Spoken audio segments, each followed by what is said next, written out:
All right, good afternoon, everyone. For the record, I am Delegate Tony Bridges, Chair of the Public Safety and Administration Committee, along with my colleagues, Vice Chair Proctor, Delegate McKay, and Delegate Acevero.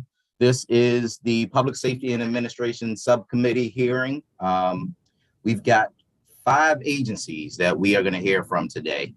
What I'm going to do is allow the agency following that Chair of Public Safety and Administration Committee, along with my Mr.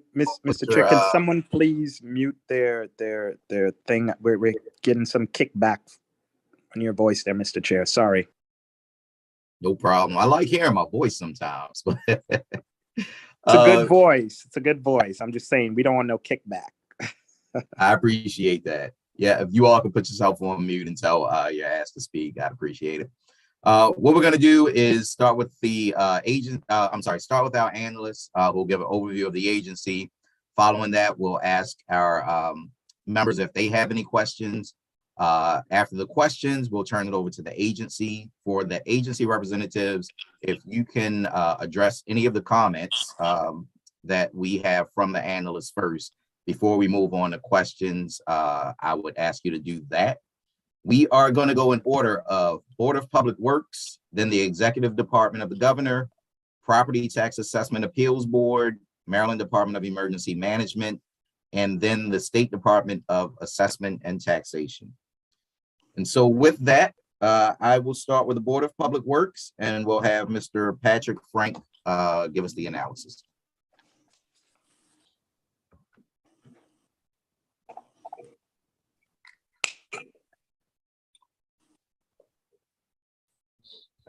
Patrick, we see the screen. I don't know if you have yourself on mute though.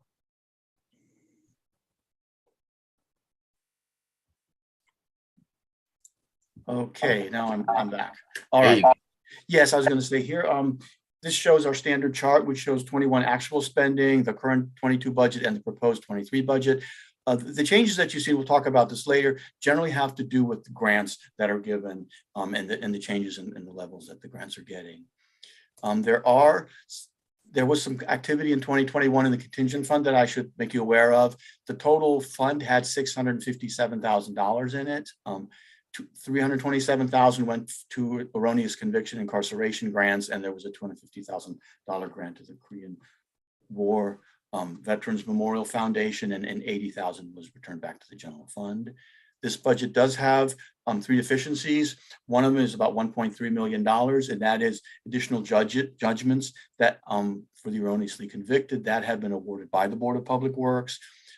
Similarly, the contingent fund also gets about $288,000, and that is for some more of those grants that were awarded by the board. And finally, the Shaw House, which is a house here near the State House in Annapolis, that is no longer managed by DGS. It went to the Historic Annapolis Foundation, and the state is giving them a grant in order to maintain that property.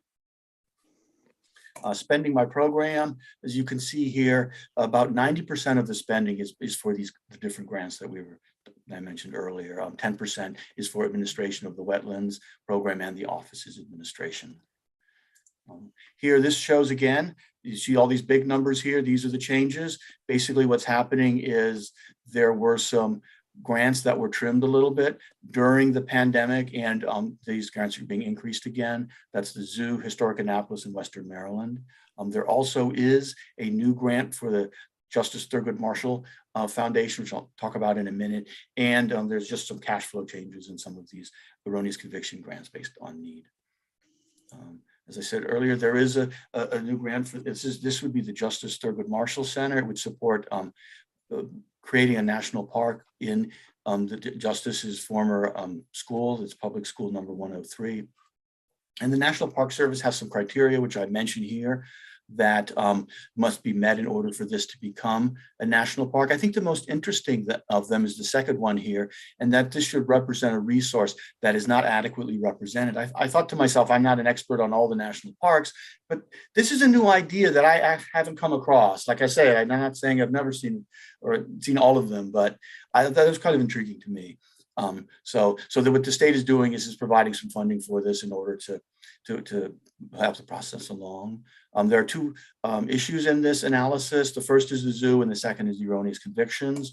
About the zoo, I'll start with the attendance.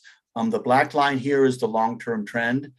And this shows attendance since fiscal 2010. The red are the warmer months, as you would expect. Those have much higher attendance, and the blue is the colder months. You can kind of see the effect of the pandemic when the zoo was closed in the springtime. And usually the springtime is the busiest time for the zoo. So not surprisingly, that certainly affected it. The question, I guess, is what can the zoo do to get back to trend from before the pandemic? Let's see here. I think well, this one's kind of an interesting chart here too. The attendance revenues, as you might expect, the pandemic, there were less visitors, so therefore their visitor attendance, revenues, which is the red part here, dipped quite a bit. What I found interesting is how well membership dues did during the pandemic. It held up quite well. It's only dropping at maybe 15%, which sounds like a lot, but compared to some of the others, that was a much more muted effect. The zoo also gets a number of grants from state and local governments. One of them is this grant right here that is being proposed. Also, the capital budget provides grants for the zoos, as the city does, private in-kind contributions through trash removal. And so it's all together, that's about $10 million. There was a high amount of other revenues, they call them, in 2021, and that is things like the paycheck protection program, and some other relief programs for which the zoo received funding. In some of those cases, they were loans that were given in 2020, and then forgiven in 2021. See, moving on to erroneous convictions. There was some legislation last year which kind of clarified some things. Basically, a lot of what it did is clarify current practice. The prior legislation that had authorized. Okay. Hang on, I'm trying to get. That had authorized some of these grants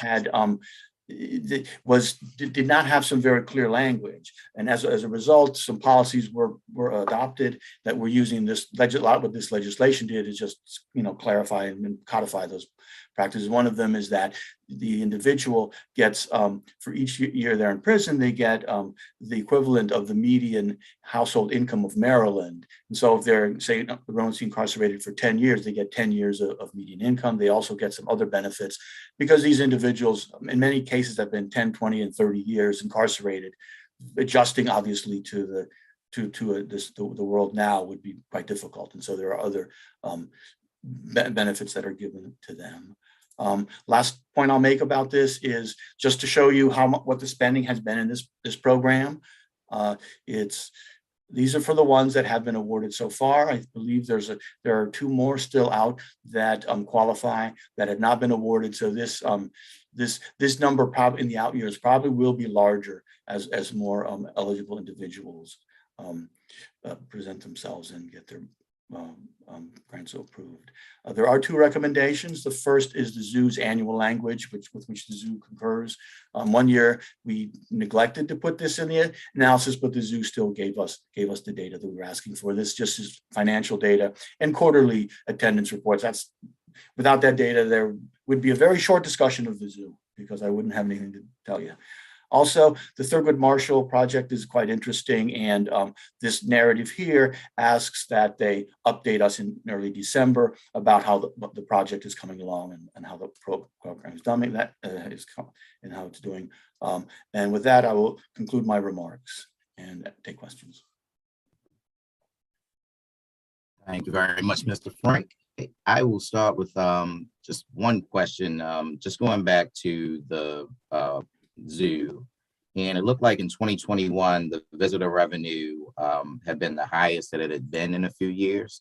And I just wonder if that was contributed to them doing any different sort of programming, or is it because of just the fact that people were finally able to get back out, and being outdoors is a perfect place to be during times of COVID. And so I wonder if people were just finding a place to go, and the zoo was the perfect place for them versus them doing anything differently. Yeah, my sense is their fees. When I talked to the zoo about this, they said that the fees were a little higher in 2021, and so part of that increase is the fact that that you pay a little bit more. Attendance was actually a little bit lower in 2021 than it had been in some of the previous years. But like you say, a lot of people went back to the zoo because of going outside. And I'm not aware of a lot of new programs, but I think the zoo will happily answer that question. Thank you very much. Do any of the other members have any questions?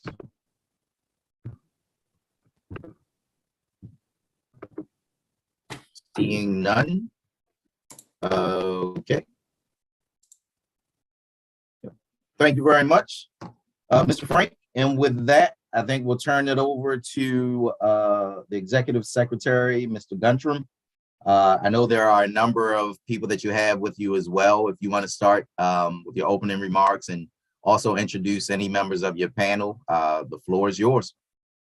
Thank you so much, Chair Bridges. Vice Chair Proctor, did you have a question for Mr. Frank? Sorry, you're still muted, Delegate Proctor. I'm just concerned or have a question about whether the payments for the people who have been incarcerated are all used the same median income, or is there a differential as far as race? And that's for Mr. Frank, right? Correct. Yeah.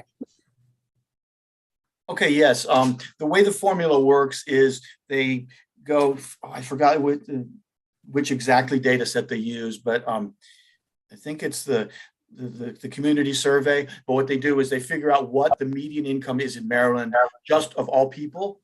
And so there is no, everybody gets the same amount. Now, it's updated every year to just for inflation. So depending on which year you were awarded something, the numbers could be different, but within the same year, you'll get the same amount. Now, it's also influenced, of course, by how long you were incarcerated. So if you're incarcerated for 30 years, you would get 3 times as large an award as someone for 10 years, but there are no differences based on race or any other demographic factors.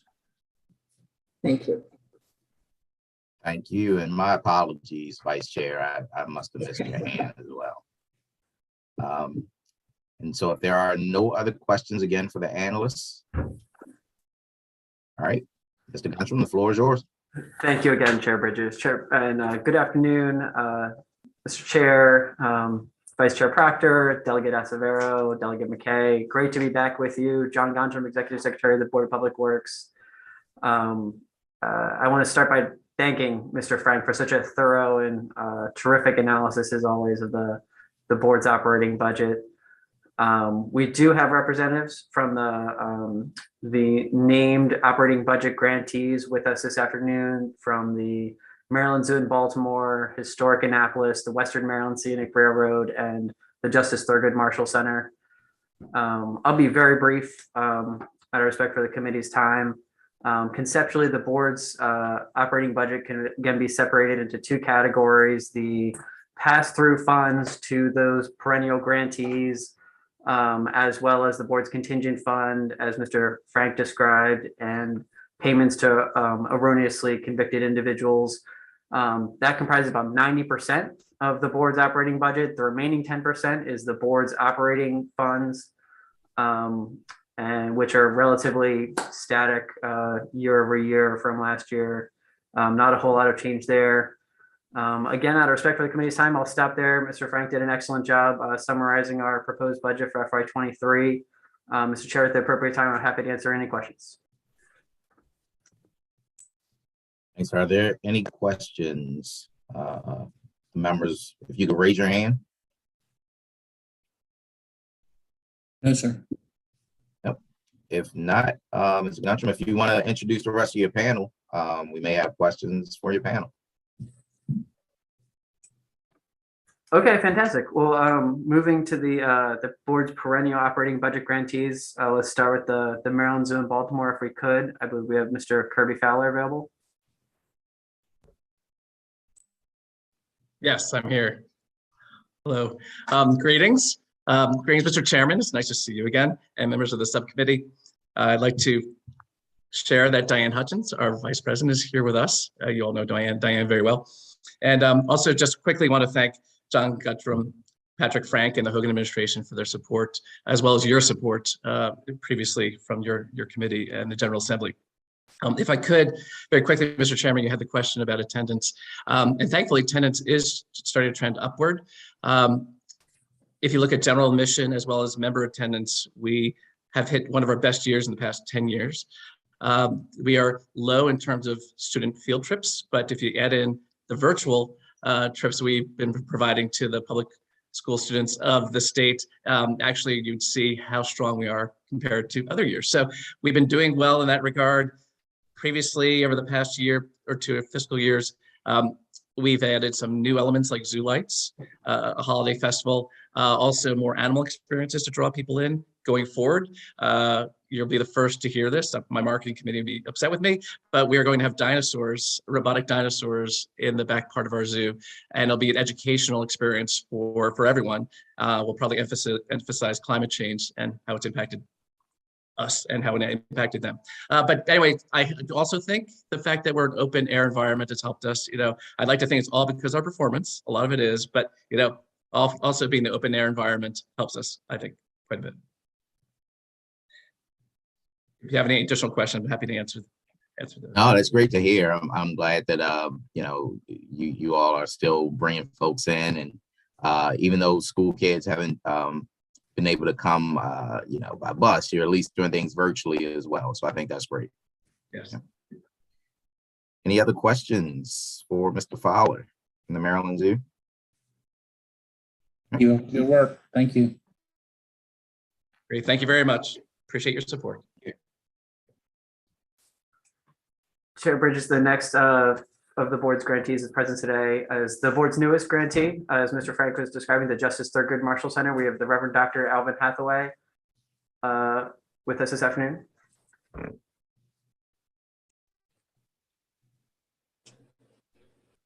Good morning, good afternoon, Delegate Chair and members of the committee. This is an exciting amenity that will be added to historic West Baltimore. It's a school built in 1877 by George Fredericks. George Fredericks designed the Baltimore City Hall. He designed the Baltimore City College High School. He designed the Howard P. Rawlins Conservatory, as well as he designed the state capitol and the Lawyers Mall. This building has been vacant for the past 20 years. But the amazing thing about it is that it was attended as a school by Justice Thurgood Marshall from 1914 to 1921, which makes it a very historically significant building. The community, and I've been blessed to lead Beloved Community Services Corporation, has a strategy and a plan, a fundable plan for the restoration of this to be named the Justice Thurgood Marshall Amenity Center at PS 103 Henry Highland Garnett. Both of those names are important and significant, as well as the school designation is significant as well. It is a $12 million transaction. It will be a gold LEED standard building.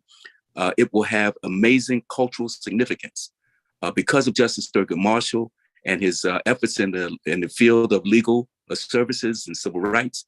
We're going to have the Judge Alexander Williams Center for Education, Justice, and Ethics that will begin to teach those kinds of legal principles to residents of the community. One of the things about this is that it's cultural significance. We will have the Johns Hopkins Billie Holiday Liberation Arts Program that will teach art and teach a curation of artifacts that will go on as well. One of the, I think, the significant programs is going to be with the Maryland Aviation Administration, where, and many people don't realize the presence of the Tuskegee Airmen that were in this community. One being the late Raymond Haysbert, who was president of Park Sausage. So we're going to teach what's called Project Takeoff, where we introduce persons to the field of aviation, its significance, as well as prepare them for great careers in that aviation and airport management as well. Then there will be spaces that will curate spaces, one for Justice Thurgood Marshall.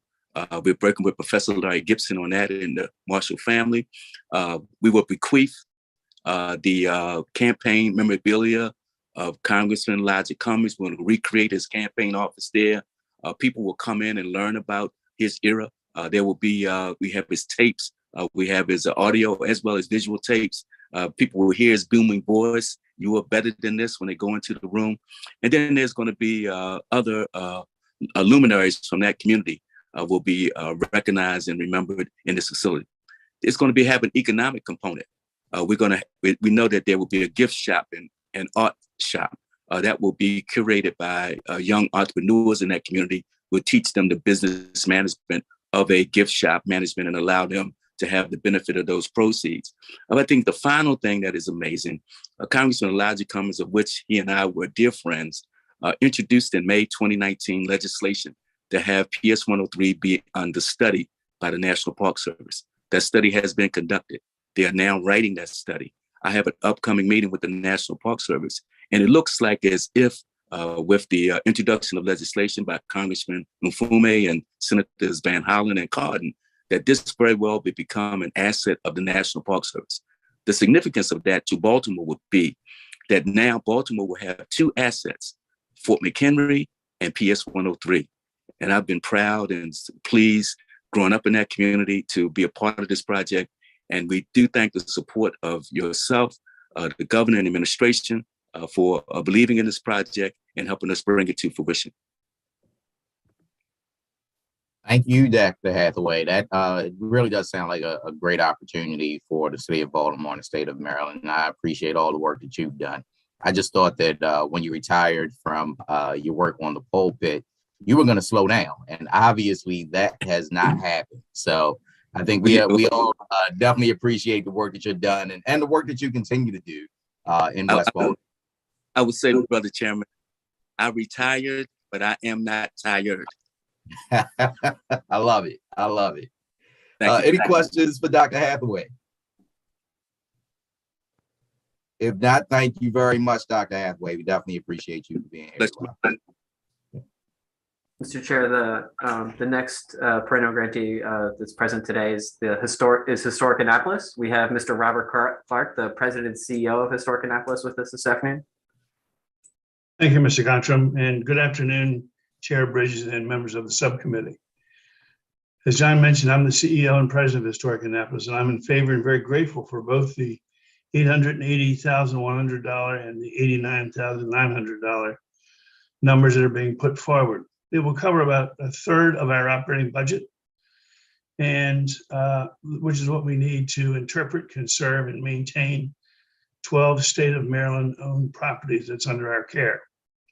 I would like to thank the committee, the Board of Public Works, and John Gontram for your consideration and support of our request. It's an honor for us to partner with the state. The support provided to us through the Board of Public Works is critical in our ability to represent the state stewarding nationally significant historic sites in Annapolis to make them publicly accessible. Thank you.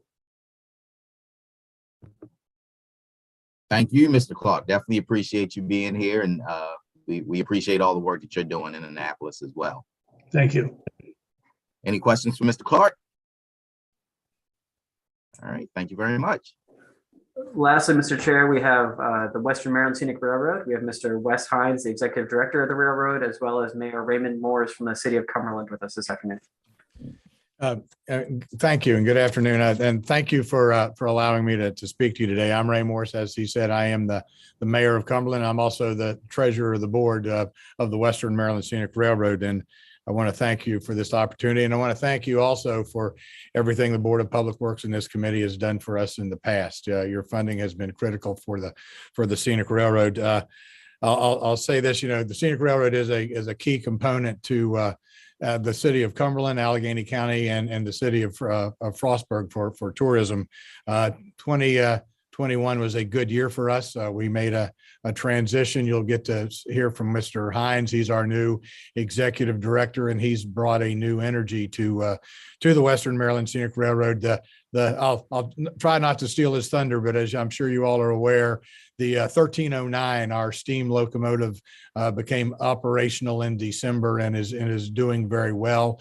Our Polar Express excursions in December did very well. So 2021 was a fantastic year compared to the 2020 of COVID, and we want to continue to thank you for your support of that. And with that, I'll turn it over to Wes. But thank you for this opportunity. Thank you, Mayor Morris, Mr. Chairman, and members of the committee, John Gontram and the Board of Public Works. I'm Wesley Hines, the Executive Director of the Western Maryland Scenic Railroad Development Corporation here in Cumberland, Maryland. We appreciate your continued support of the railroad through these pass-through funds. I think that it's very important to give you just some quick bullets of things that have changed. I came to the railroad in June of 2021 and have been here for 8 months. In the time period from June 8th through December 31st, the railroad carried more passengers than it had carried in some time. The numbers basically show a significant jump in passenger ridership versus any of the past 5 to 7 years that I've been able to identify. The railroad ended revenues with about 2.3 million, I believe, for the year 2021. Again, a significant jump. And not only did we have this significant jump, but we did that in 8 months with limited resources and brought all the guns to bear. We have developed a new team. What the strategy is for the Western Maryland going forward is to be community focused, and to realize that strategy, we implemented new programs immediately. I hit the ground running, and the new team that was brought aboard joined in. We realized about 8,600 new passengers that we had never had through programs focused on the local demographics. While it's great that we can reach out across the great state of Maryland and across the lines to Pennsylvania and West Virginia, it's very important that we focus on those individuals and families that constitute Western Maryland. And so by doing that, we brought local faces and regional faces to the train. And over again, we were told, this has never happened before. We had business owners in Frostburg.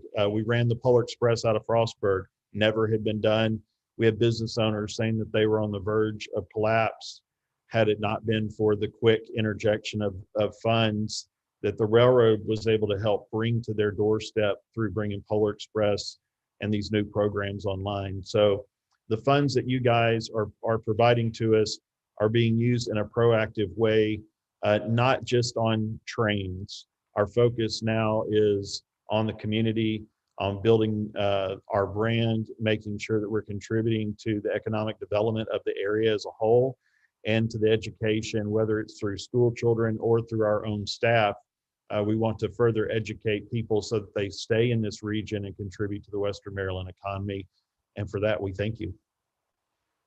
Are there any questions for us at the Western Maryland? I just want to also just thank Mayor Morris and you, Mr. Hines, for all the work that you're doing, especially with the railroad. It sounds like you're being really innovative and intentional in how you want to bring folks over to the railroad and the project that you're doing. And, as someone that has frequented Western Maryland a few times, I definitely have been over to the railroad, and I think it is just a beauty, a gem over in Western Maryland. And so I know that Delegate McKay shares my same sentiments. So thank you for all that you're doing. Thank you. One thing I would add is if you're going to come up for Polar Express, go to the Western Maryland Scenic Railroad's website soon, because tickets are selling very fast for this year's excursion, and I wouldn't want you or your families not to be able to come up. I love the way you plugged that just now. Thank you. Thank you. Are there any questions for this group? I have a comment. I see my friend, Vice President Diane Hutchinson, and I know how passionate she is about the zoo.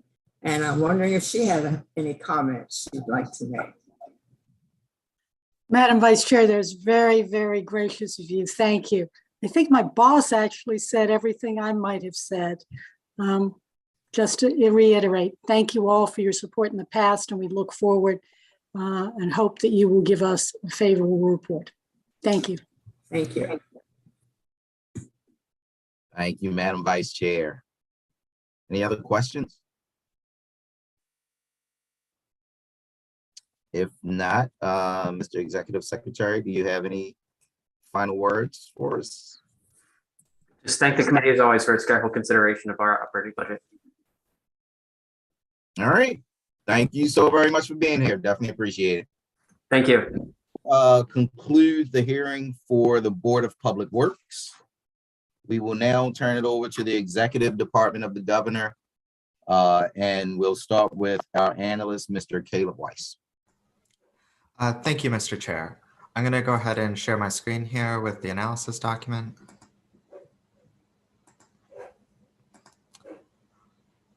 Can everyone see the screen?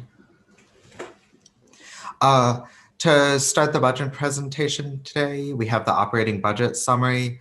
The fiscal 2023 budget allowance increases by $479,000 or 4.8% in fiscal 2023. This brings the total to $12.6 million. Moving ahead to Exhibit 1 and the overview of agency spending. As you can see here, 85% of spending goes towards personnel. This is pretty similar to prior years. The second largest amount here is the Department of Information Technology service charges, which comprise 6% of agency spending, and the remaining expenses here in the sidebar. Moving ahead to Exhibit 2, the proposed budget changes. As you can see here, the major budget changes are in the personnel section with turnover expectancy and regular earnings and accrued leave payout, making up the majority of the budget change in fiscal 2023. And then there are no issues in this budget analysis, and for the operating budget recommended actions, DLS recommends concurring with the governor's allowance. That's the end of my presentation. I'm happy to take any questions. Thank you, Mr. Weiss. Are there any questions for Mr. Weiss from any of the members? Seeing none, thank you very much.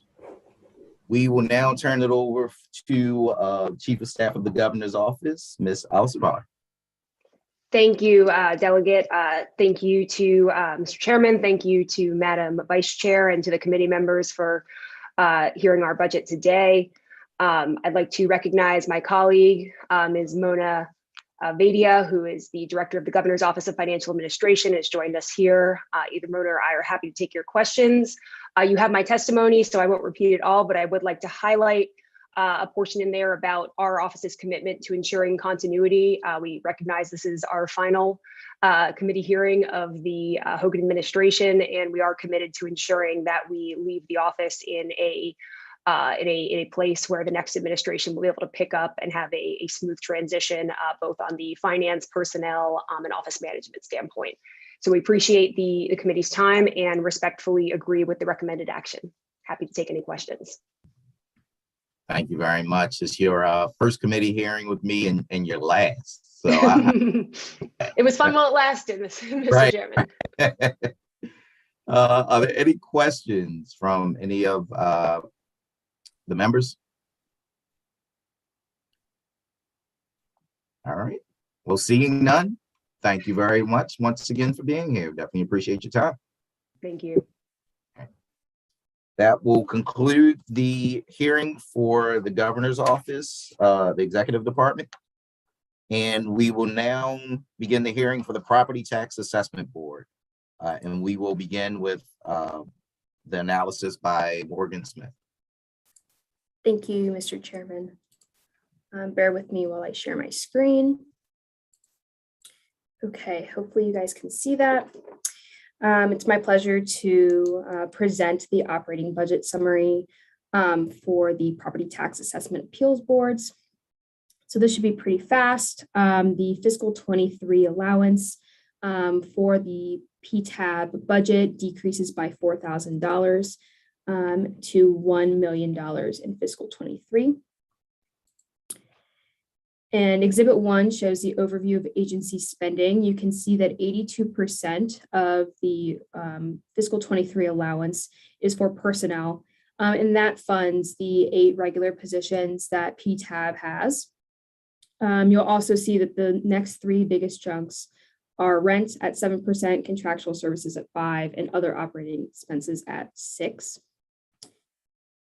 I'm going to briefly touch on the where it goes chart. So you will notice that there is a net decrease of $12,000 just in personnel expenses, if you do this quick math.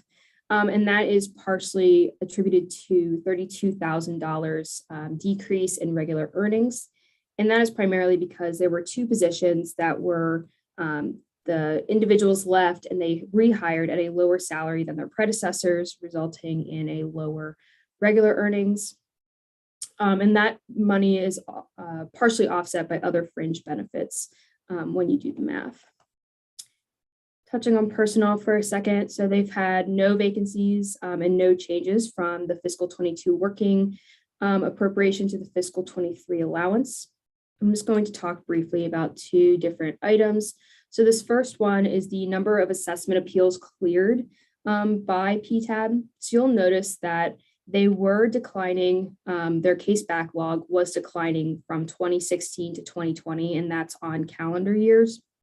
You'll see that in 2020, they did have a spike in their case backlog, and that is primarily because they had a very difficult time getting individuals into the office due to COVID. So whether that was different jurisdictions that Ptab operated in, they weren't allowing them into the office space, or the individual board members were concerned about COVID-related illnesses and things like that.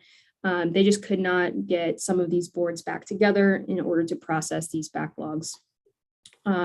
Moving forward, we do hope that while the jurisdictions are opening back up, that will allow Ptab to go into the office more often and get some of this backlog taken care of. But I will note that they were doing really well prior to the pandemic.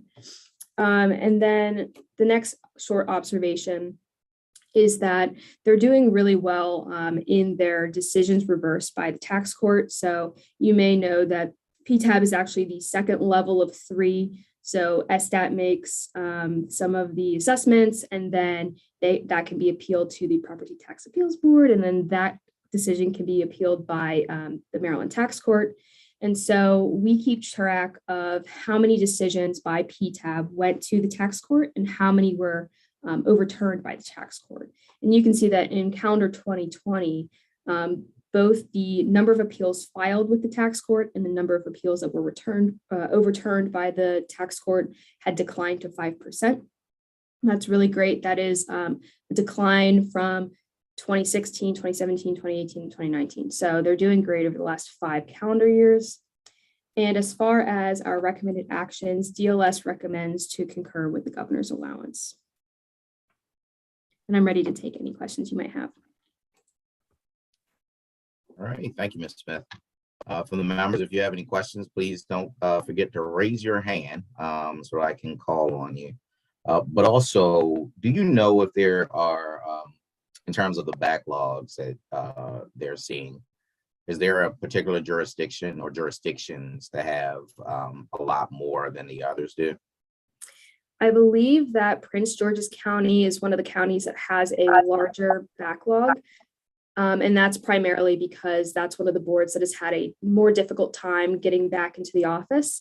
Some of the other big boards are having a really good time getting things going. And then there are smaller boards on the Eastern Shore or elsewhere that, because of the restrictions of the office, they've just had a hard time to get in and work on those backlogs.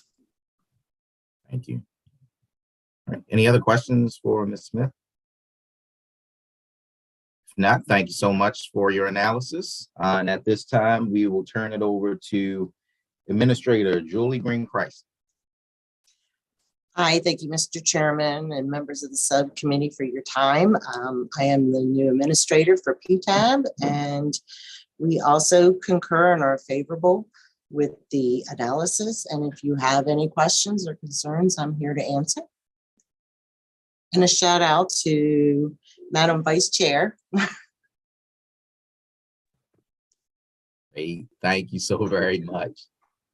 Just in terms of the backlog, I know you it's been a challenge getting people in the office. Are you still seeing that, or do you have a plan to get that backlog taken care of? Yes, we are doing very well in getting back in the office. The only problem I seem to have had was with the Prince George's County Board. They refused to go into the office. I did allow them to try to do virtual. We had a complete mess with that. And so we are planning on going back in person March 1st. We have new board members that were just appointed, and the majority of our caseload, 4,200 cases, are in Prince George's of the total 8,300 backlog. That's And wherever we're having difficulty in finding a meeting room in the 19 smaller counties, I am actually giving calls to either the county executive or the commissioners asking if there's any space that they could please provide for us. And these have to be in person? No, they don't. So we give the choice of written or in person. And the majority of our appellants have respectively asked to have in-person meetings. They do not want virtual. They do not want written. And that is their right in the state of Maryland. It's good to know. I see Vice Chair Proctor has a question. Thank you. Hello, Julia. I can't see you, but it's nice. I don't know why my screen's not coming up. I guess I heard Morgan say that the new people have regular jobs, and so it's been difficult trying to get them scheduled. Have they been sworn in yet? What happened was evidently the appointments liaison in Prince George's County did not see anything in her notes. She must have been fairly new. And she assumed that we met once a quarter for an hour or two. So upon looking at the ages and such, I thought maybe they had full-time jobs. I did call and discuss with each one their availability. One of them did withdraw as she was completely not able to be a board member, as we're going to be having to sit 4 to 5 days a week, could be a maximum of 5 hours a day. So Mr. Reeder was appointed chairman, and he has a full-time job. So I've had some discussions with him, and he said he might be able to sit here and there. And I said, well, maybe you would be best suited as an alternate. But in the meantime, I do have 4 who can sit at full speed. So were these people, were they selected by the appointment liaison in Prince George's County? Their names were submitted to the governor's appointments office, yes, in order of what they would like to have seen. It was granted by the governor's appointments office, but they did not know that this was going to be a hindrance. So I have spoken with the appointments liaison. I told her the situation. I also told her the conditions of the job. She is making new notes for the future and going back through the applications she's already received from the first advertisement, and she is putting out a second advertisement. So she's on top of it. Great, thank you. You're welcome. Thank you, Madam Vice Chair. Any other questions? Seeing none. Madam Administrator, do you have any final words? I do not, except for we respect your time and we are favorable with the analysis, and we welcome any questions that you may have in the future. Thank you very much. I think that will end the budget hearing for this department. Got so many in front of me. Property Tax Assessment Appeals Board. Thank you very much for your time. Thank you, Sue. And now we'll move on to the Maryland Department of Emergency Management. And we will have our analyst, Madeline Miller. Ms. Miller. Can you see my screen? Yes. Great. So today I will be presenting the first analysis for the Maryland Department of Emergency Management. Chapter 287 of 2021 established the new department on October 1st, 2021 by combining the Maryland Emergency Management Agency and the Maryland 911 Board. In fiscal 2023, the budget increases $32.1 million or 9.1% to almost $385 million. Most of the budget's growth comes from additional disaster relief grant funding through FEMA, though there's growth in the working appropriation. The allowance from this funding is only about 16% of what the department received back in fiscal 2021 for this purpose. I have one item to note from fiscal 2022. MDEM received $1.1 million in federal stimulus funds, almost $600,000 in coronavirus aid, relief, and economic security act funds, and $523,000 in American Rescue Plan Act funds. Both were used to support the Emergency Management Performance Grant Program, and this grant program provides funding for strengthening national preparedness and resiliency. It's funded with ARPA funds in fiscal 2023 as well. Moving now to the overview of fiscal 23 spending on page 3. Only about 5% of MDEM spending is for its personnel and operating expenses. The other 95% goes towards grants and distributions to local jurisdictions. These grants and pass-through funds are split fairly evenly between the former MEMA component of MDEM and the Maryland 911 Board component, at about $182.4 million for the former MEMA and about $183.2 million related to the Maryland 911 Board. The $137.6 million in disaster grants comes from FEMA, that's in the green, and for the 911 Board, the state share is funded with a 50-cent fee per each 911 accessible device. The county funds in the darker blue, that fee is set at the county level and is dispersed quarterly from MDEM to the counties. This chart on page 4 details the change in the proposed budget.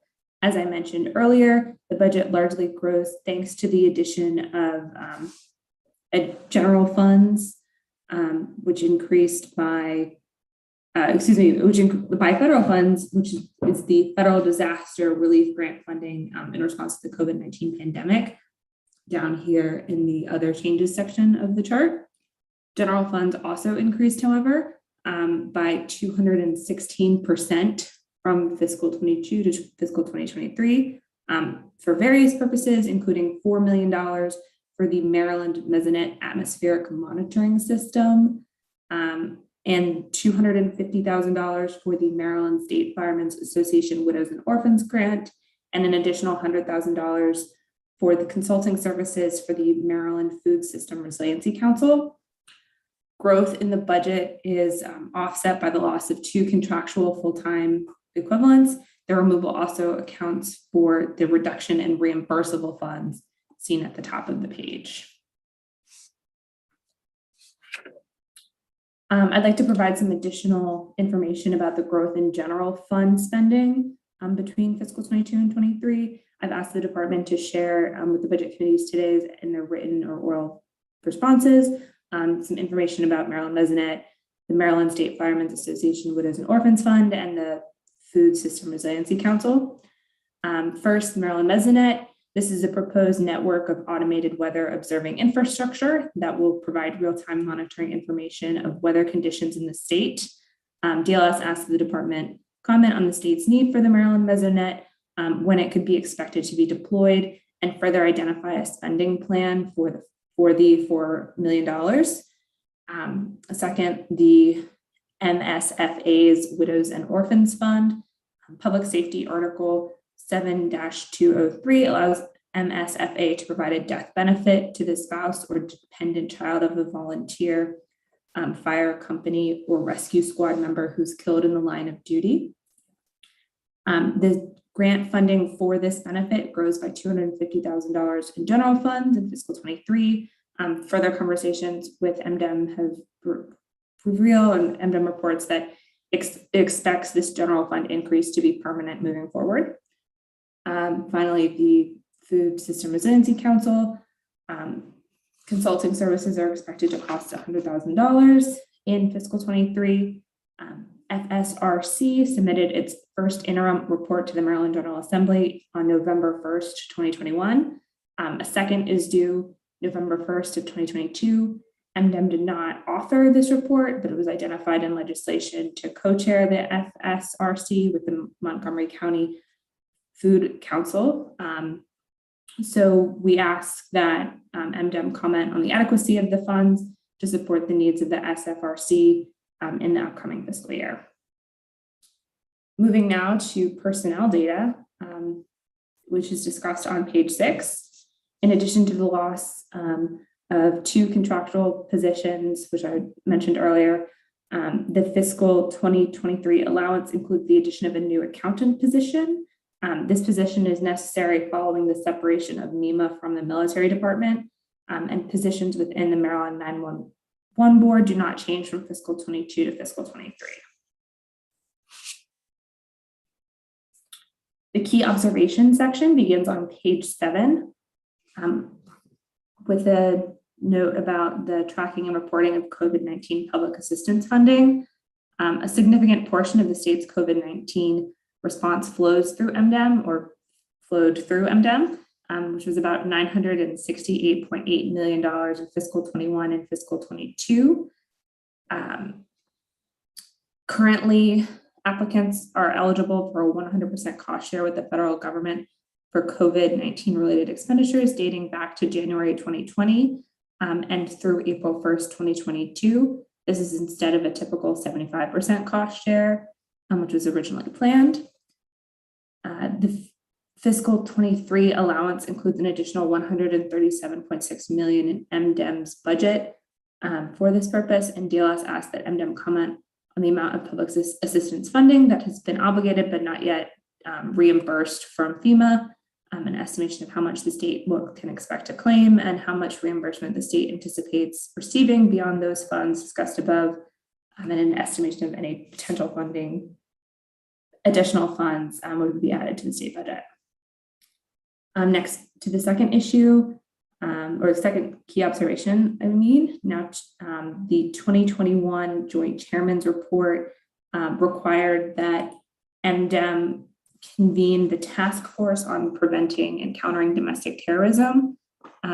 It withheld $100,000 in federal funds for a report to be submitted describing the task force's recommendations on how Homeland Security Grant Program or HSGP funding should be expended to combat domestic terrorism in the state. In its report to the budget committees, the task force identified some sample capabilities that the funds are used for, and the report did not note the specific amounts of HSGP funds that were used to support any of the identified sample categories. The report also includes some recommendations and themes that the task force generated, but MDEM did not report specifically the extent to which current spending does or does not align with the recommendations of the task force. So DLS asked that MDEM describe in greater detail how the federal fiscal year HSGP award for the state was expended and for what purposes.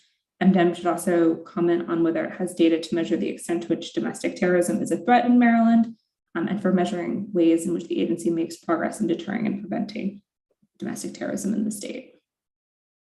The third and final observation regards improving emergency management performance measures for the department. Current MFR data does not offer insights into the use of grant funds, and it could offer additional insight into grants management practices that the department has to make progress towards the department's goal of acting as a good steward of funding and resources on behalf of the state. MDEM attempts to maintain or increase investment in emergency management functions throughout the state. Looking at this graph specifically, this shows the amount of federal emergency preparedness grant support which is provided to local jurisdictions. The analysis document provides a summary of what these different grant purposes are for the state Homeland Security Program, pre-disaster mitigation, flood mitigation assistance, emergency management performance grant, and the urban area security initiative. However, in its MFR data, the department reports the amounts of the funds that are spent, but does not report additional information about how those funds are used. So the gross dollar values are described, but it doesn't reveal much about how the dollars were used or how the department's ability to measure whether the resources are having an impact in the state over time. So then moving to this next exhibit 4, provides another example of current MFR data that the department reports. MDEM's second goal is to prioritize risk reduction and enhance the state's resiliency. To influence this measure of resiliency, the department engages in outreach and technical assistance to jurisdictions to improve the percentage that have current FEMA accepted hazard mitigation plans. This reached 100% in fiscal 2021.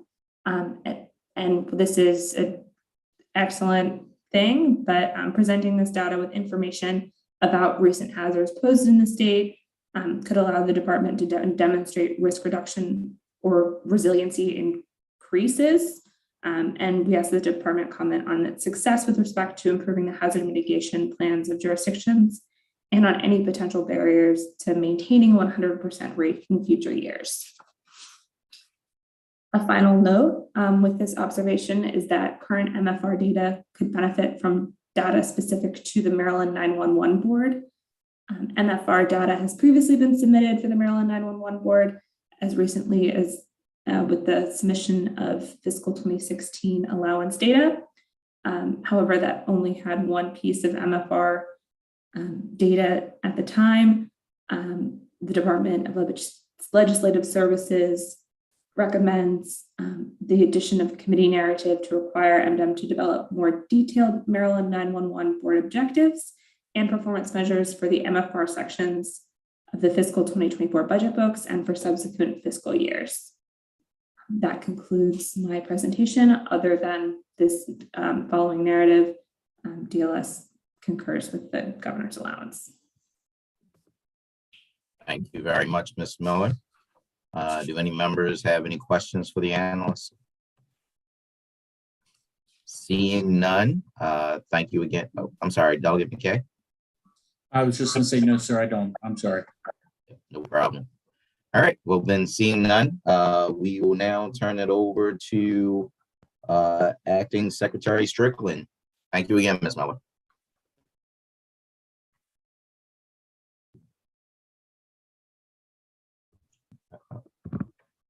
See that one?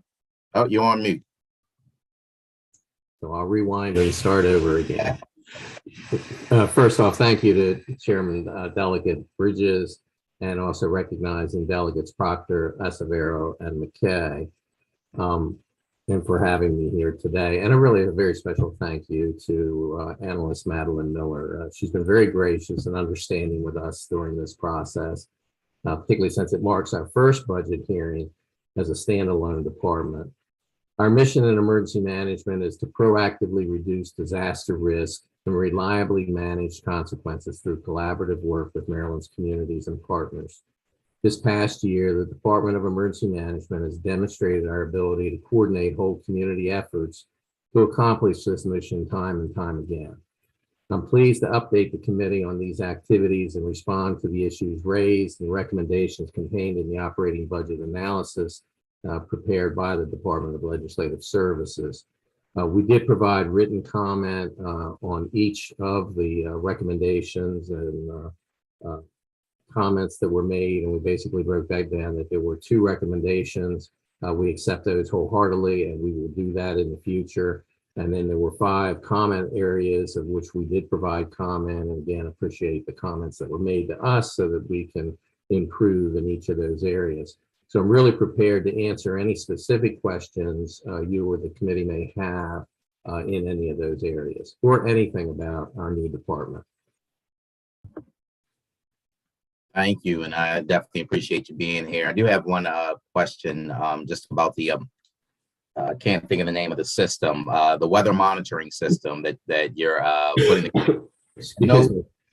I feel like you're still in the early stages of that. Can you give us sort of a timeline as to how it's all being put together and when you think it'll actually be completed? I can, and a little bit more explanation of what it is. It's a mesonet system. And what that means is it's basically a mesh of weather stations that are situated based on technology, geographics throughout the state that are going to continually provide real-time weather-related data into a database that the National Weather Service that will have instant access to, as well as the University of Maryland will have access to for their studies, as well as we will have access to for some of our analysis and actions that we may take for disasters. The biggest thing it does is it provides additional information, life-saving information to the National Weather Service so that they can provide maybe even sooner early alerts to people for wind or tornadoes, for water flooding, flash flooding kind of situations. These systems are in place in about 17 different states throughout the nation. There are numerous examples of how they've literally saved lives, protected some property, but really it's a life-saving effort and an opportunity for us to build good, sound data. So as we do move forward in the future, we can use that data to have better hazard mitigation plans, which ultimately lead us to doing better projects, which lead us to building a more resilient Maryland. So I hope that may have covered your questions on that. No, it really does. It sounds like it's a really interesting system that'll be able to help us. How soon do you think you'll be able to actually complete it and have it up and running?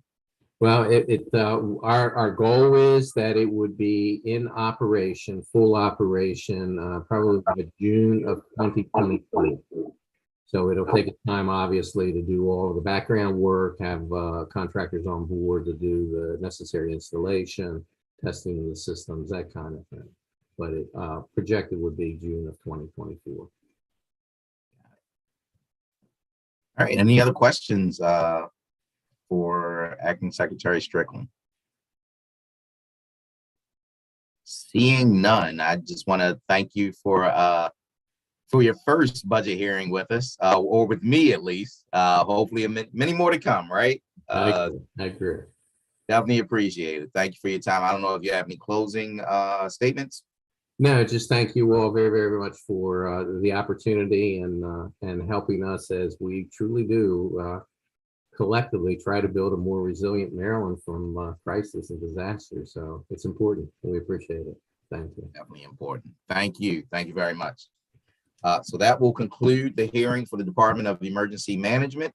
And now we will move on to the State Department of Assessment and Taxation. And we will have, again, Morgan Smith with the analysis. Thank you again, Mr. Chairman. Let me share my screen. Okay. So in the fiscal 2023 allowance, SDAT's budget decreases by $7.5 million to $161.7 million. And this is partially due to 2 proposed fiscal 22 deficiency appropriations totaling $19.1 million. And that's something that I'll talk about later, but as a little bit of background, those appropriations cover estimated costs related to the recalculated homeowners tax credits and partial reimbursements to the local reserve account. And that's under Chapter 717 of 2021. With those costs excluded, the net change would be roughly $11 million. And the majority of that is an increase in personnel and contracts and funding for the major IT project, which I will discuss briefly later. I just want to go through a couple exhibits. So Exhibit 1 shows the percent of personal property assessed by SDAT's goal of October 31st each year. Personal property means computers, vehicles, and any other personal objects. It was described to me as objects that can be moved, so that's helpful. And in fiscal 2021, you can see that SDAT only assessed 60% of personal property returns by their goal of October 31st. And that's a decline from 77% in fiscal 2020 and a high of 98% in fiscal 28. According to SDAT, that is partially attributed to the annual report and personal property return filing date being extended from April 15th to July 15th. Exhibit 2 shows the assessment accuracy of real property. And so real property are things like buildings and houses. And this is the accuracy of their market valuation. So in other words, did they assess a building close to the amount that it was sold for? So from fiscal 2017 through fiscal 2021, SDAT maintained a ratio of accuracy between 94 and 95% for all assessments. So they were very accurate over the last 5 fiscal years. Exhibit 3 talks about the enterprise zone tax credit. And that's the number of participants within the enterprise zone. Those are the blue bars. And then the capital investments that are put into these zones is the red trend line. So you'll see that total capital investment over the years has continued to increase whereas the enterprise zone participants is not necessarily consistent. And so in 2020 specifically, you can see that there was a decline in participants, but the businesses that were participating continued to invest more capital investment than the year prior, which is why the trend line continues to increase.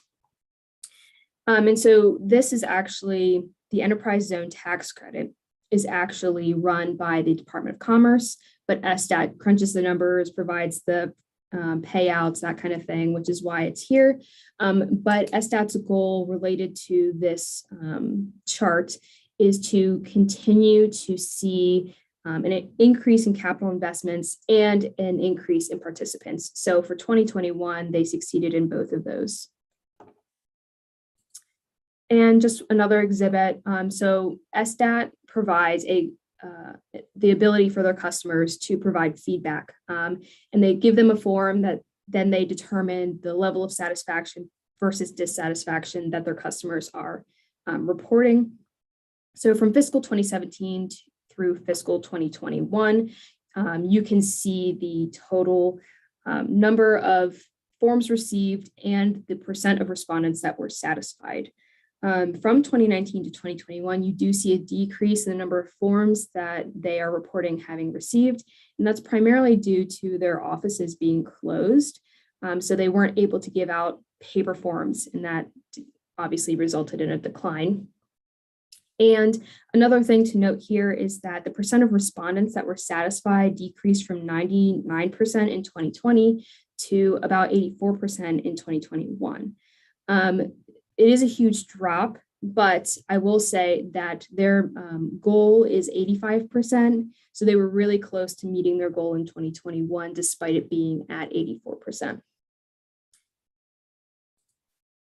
This is a little bit of information about the deficiency. I'm not going to read it all, but I want you to know that the description is here, and it gives the breakdown between the two deficiencies that total the 19.1 million.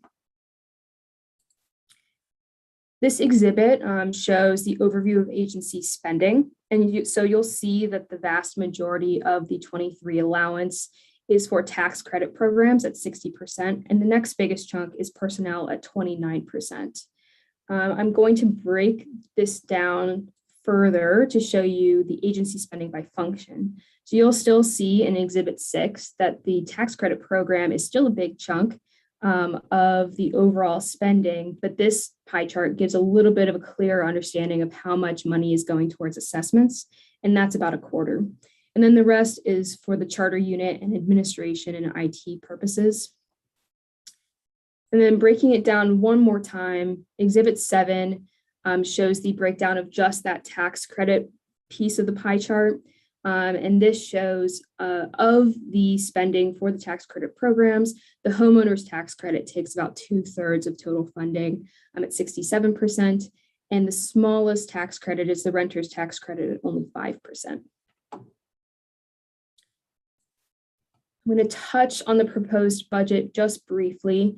Exhibit 8 shows all of the major changes in the budget. And I'm just going to point out 3 things. So in the personal expenses, you do see a decrease in the budgeted turnover, which resulted in a 1.5 million increase from the fiscal 22 working appropriation. I will note that you can see in the tax credit programs, both the enterprise tax credit taking the majority of the money or taking a big chunk of the money at 1.6 million. And then these 2 lines outline that deficiency calculation here at the bottom. And then one last thing is the other major changes. There were $4.6 million for the IT program or the major IT project. So those are the most notable items. As far as personnel, SDAT did receive 2 new full-time equivalent contractual positions in fiscal 23, and one is to assist with the agency's move to the Central Business District in Baltimore, and the other is a programmer analyst for the Office of IT to help with programming duties and doing data requests from the different various programs under SDAT. And just a couple more graphs to touch on. So SDAT has been submitting quarterly JCR reports to talk about the real property assessor vacancies that has been plaguing the department for quite some time. And in the most recent report, we got a sense for in what jurisdictions the vacancies lie. So this chart is just showing where the majority of the vacancies are. You'll see that Prince George's County has 8 vacancies, whereas Baltimore City and Anne Arundel County round out 2nd and 3rd with 7 and 6 vacancies apiece. And DLS has asked both the agency to talk about it briefly in this hearing, as well as continue to submit those quarterly reports so that we can get a sense of how it's going to keep moving forward. I will say that the department is reporting that they've changed some of their processes for hiring. And so one of those is that they added a new recruiter to their human resources division to help recruit applicants that will stay in the department. And they also changed their hiring process so that previously there would be training every November, whereas now within 60 days, I believe, of hiring, they are pushed into a virtual training situation, and then that gets them into the field faster, so they don't have such a big waiting time between hiring and training. And there are processes for while they're training on the job, they're actively having a supervisor check off things that they've learned. So it is a very a more hands-on process, it seems. And my last exhibit is just to touch on the homeowners and renters tax credit program utilization.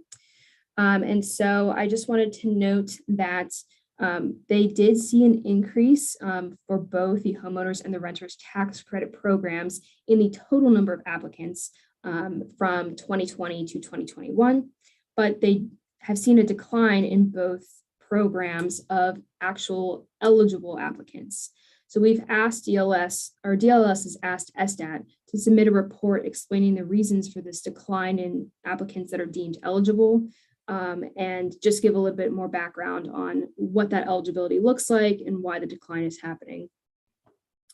And those two things are the recommended actions that we have as far as continuing the reports and this eligibility question.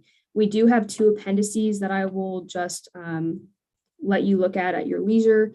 But one of those is the updates on the joint chairman's reports from last year and details for the major IT development project that I mentioned earlier.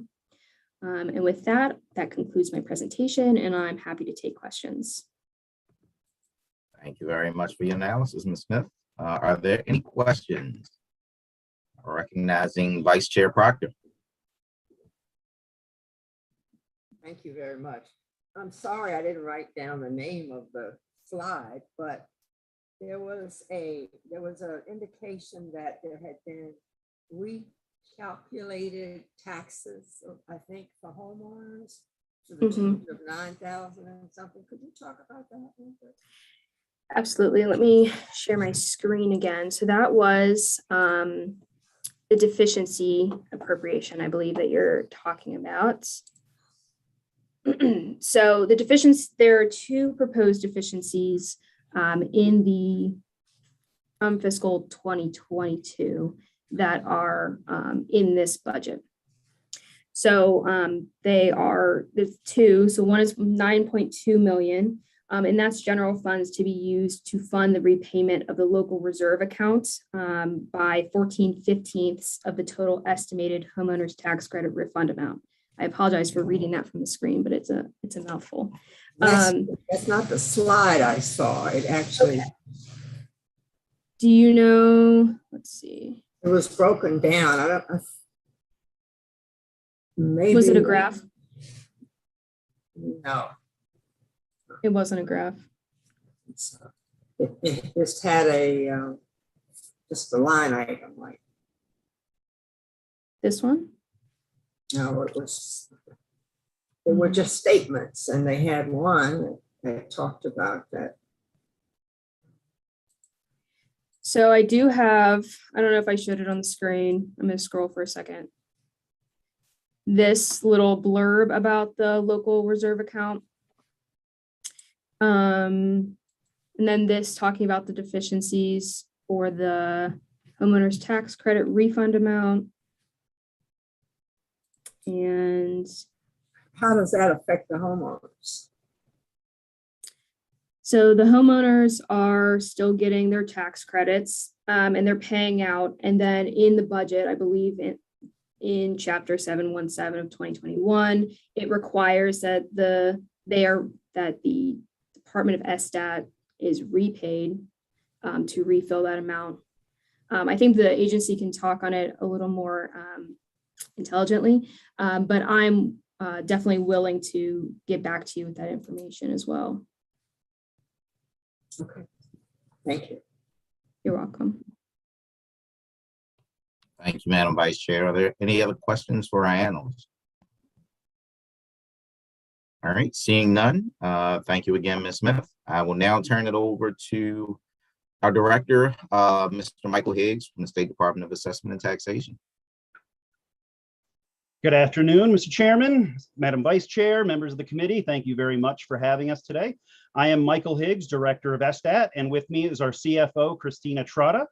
Our analysts did a wonderfully comprehensive job of going through everything in regards to what's going on with the agency. So I'll just hit very briefly a couple of highlights from the past year. As you guys saw, our real property assessment metrics all remain strong. And the online training that we have implemented has been expanded across the state, and our hiring efforts have been ramped up. And I think that we're looking forward to a very good year in real property. This past year, we successfully reorganized and merged our charter business services, our business personal property assessments, and the customer service contract center into the business services unit, which has resulted in improved communications between those teams and streamlining of processes, which result in faster processing of online filings. The CSCC reports the average wait time to reach an agent was reduced in the last year from 8 minutes to less than 45 seconds. Our Maryland Business Express has seen numerous enhancements in online filing that make it easier than ever to conduct business with SDAT, especially in this era of COVID, when people are looking to conduct business remotely as much as possible. We've implemented 70% telework for our headquarters units, and we have a record number of businesses in good standing in the state of Maryland right now. So we've been able to transition from 0% telework to 70% telework and still provide the excellent services that our business customers have come to rely on. Our quest for a paper-free environment continued this past year as our digitization efforts, easy for me to say, have ramped up. And we are now digitizing virtually every document that is mailed to the agency on the front end so that we have all digital processes on the back end. Our tax sale ombudsman's office has helped thousands of taxpayers over this past year, and they've seen a large expansion of their duties. And we look forward in the coming year to putting forward more online resources to help Marylanders facing the possibility of tax sales. Our tax credit system has a new front end, which launched last year, and we expect to have a new back end up before next year's processing season that will allow our employees to much more quickly process tax credit applications and get answers back to not only the jurisdictions that provide the tax credits, but to the taxpayers that would be receiving them. We also have an MBIS code conversion to get off of the Annapolis data center, which is taking all of our business-focused services that are in COBOL programming on green screen interfaces, converting those to a more modern programming language so that we can convert off the data center and move into the cloud. There was a little bit of talk about customer service numbers going down. I would like to point out that that was for paper receipts, largely the fact that our offices have been closed and customers don't get those customer feedback cards like they used to. So the overall number of feedbacks from those feedback cards have been greatly reduced. However, I can report that over 97% of our customers who submitted feedback online were either very satisfied, somewhat satisfied, or reported a good interaction, which increased the department's average by 9.62% over the prior year, and which is 12.6% higher than the statewide average of 87%. So SDAT's culture of customer service continues, even in spite of the hurdles thrown at us by COVID. With that, I'm happy to take any questions that you guys might have. Great, thank you, Mr. Higgs. I know Vice Chair Proctor had a question previously to the analyst. I don't know if you want to try to tackle that, or Madam Vice Chair, if you wanted to. I don't know if that was your question. I see your hand is raised, but feel free to ask whatever question you want. Oh, you're on mute. Analyst is going to get back to me with my previous question. I don't know if I'm calling it by the correct name, but I think it's a homeowners tax credit where people making, say, less than 60,000. That's the one, yes. Yes. How do you advertise that? And especially how do people without computers know about this program? Because this is a wonderful program, but it just seems like we just have so many people who are not aware of it. How are we getting to them? It is a terrific program. I agree with you 100%. We send out assessment notices to every Maryland homeowner once every 3 years. And in each assessment notice is a separate card telling people about the homeowners tax credit program and encouraging them to look into it and apply. Additionally, we work with the comptroller's office to run an analysis of people who filed tax returns that are within that tax credit's parameters, and then we run a database search against the people who've applied for that credit on SDAT's end, and everyone who fits into those categories gets sent a postcard by SDAT every year. I believe 2 years ago, we sent out 125,000 postcards.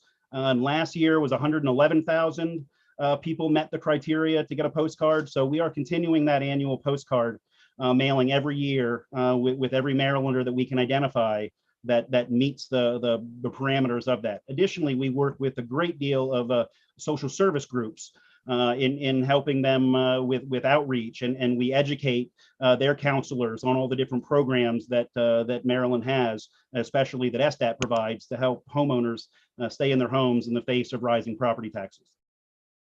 That sounds wonderful. Thank you. Thank you, Madam Vice Chair. Any other questions from our members? I do have one question. You were talking about we were talking about the vacancies by jurisdiction, but it sounds like you're still able to do pretty well despite having those vacancies. I guess what is the optimal number of staff that you need per office versus what, you know, you've got what, 6, 7, and 8 for the largest vacancies for the largest jurisdictions. I'm assuming that you have plenty more staff, but what is that ratio? Where do you need to be? It depends on the amount of accounts per jurisdiction, and obviously large accounts or large, you know, like Montgomery County needs to have an incredibly large staff to assess all those properties. New properties take more time to assess than existing properties. So when there's a lot of new construction in a jurisdiction, that tends to put a drain on office resources. Commercial is a heavier lift to assess than residential. So areas that have more commercial activity need more staff per account. And really the biggest problem that we have in Maryland on our real property assessment side is the fact that Maryland's a very funny shaped state, and none of our counties are very far away from another jurisdiction. And our department gets poached constantly from DC, from Fairfax, Loudoun County, Delaware, and we lose good qualified assessors from these other jurisdictions. And unfortunately, with the cost of living in the Beltway counties in particular, I just can speak from experience as a Rockvillian.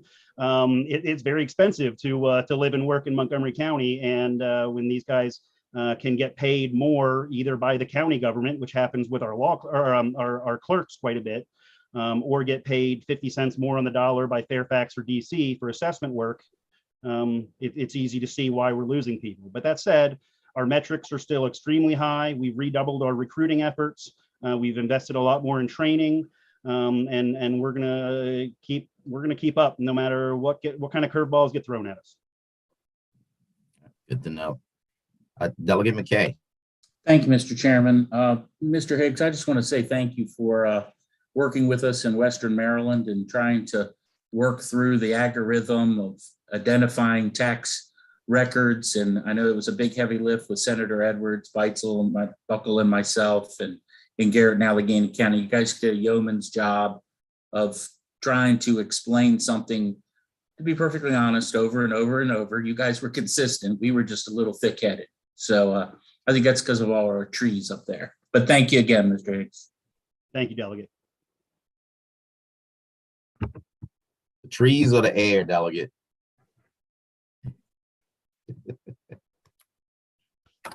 All right. Any other questions for Mr. Higgs? All right. Seeing none. Mr. Higgs, do you have any last comments? Thank you very much for having us. It's been a pleasure. Thank you very much. Definitely appreciate you being here and your explanations as well. And that will conclude the budget hearing for the State Department of Assessment and Taxation. And that will also conclude our hearings for today. Seeing no other boards, commissions, organizations that we're dealing with today, we will be back tomorrow for another budget hearing. Oh, I'm sorry. Ken, you were breaking up. Oh, nope, you are all set, Mr. Chairman. Oh, okay. All right. If we have nothing else, thank you all very much. Please enjoy the rest of your afternoon, and we'll see you tomorrow.